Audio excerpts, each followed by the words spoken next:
प्रवहमान पावनाङ्घ्रिपङ्कजं ज्ञानयज्ञसूत्रबिन्दुशेखरं कृपाकरं नारदादियोगिवृन्दवन्दितं दिगम्बरं काशिकापुराधिनाथ कालभैरवं भजे।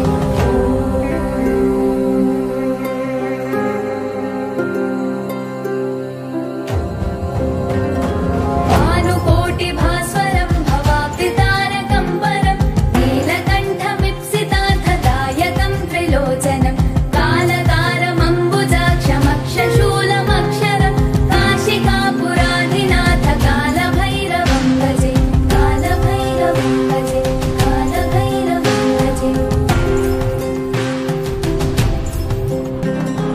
शूलटङ्कपाशदण्डपाणिमादिकारणं श्यामकायमादिदेवमक्षरं निरामयं भीमविक्रमं प्रभुं विचित्रताण्डवप्रियं काशिकापुराधिनाथ कालभैरवं भजे।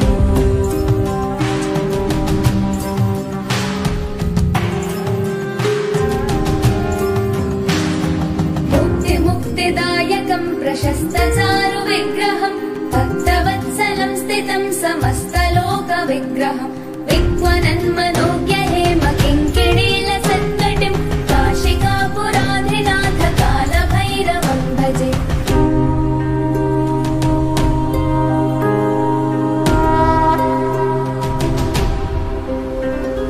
धर्मसेतुपालकं त्वधर्ममार्गनाशकं धर्मपाशमोचकं सुशर्मदायकं विभुं स्वर्णवर्णशेषपाशशोभिताङ्गमङ्गलं काशिकापुराधिनाथ कालभैरवं भजे।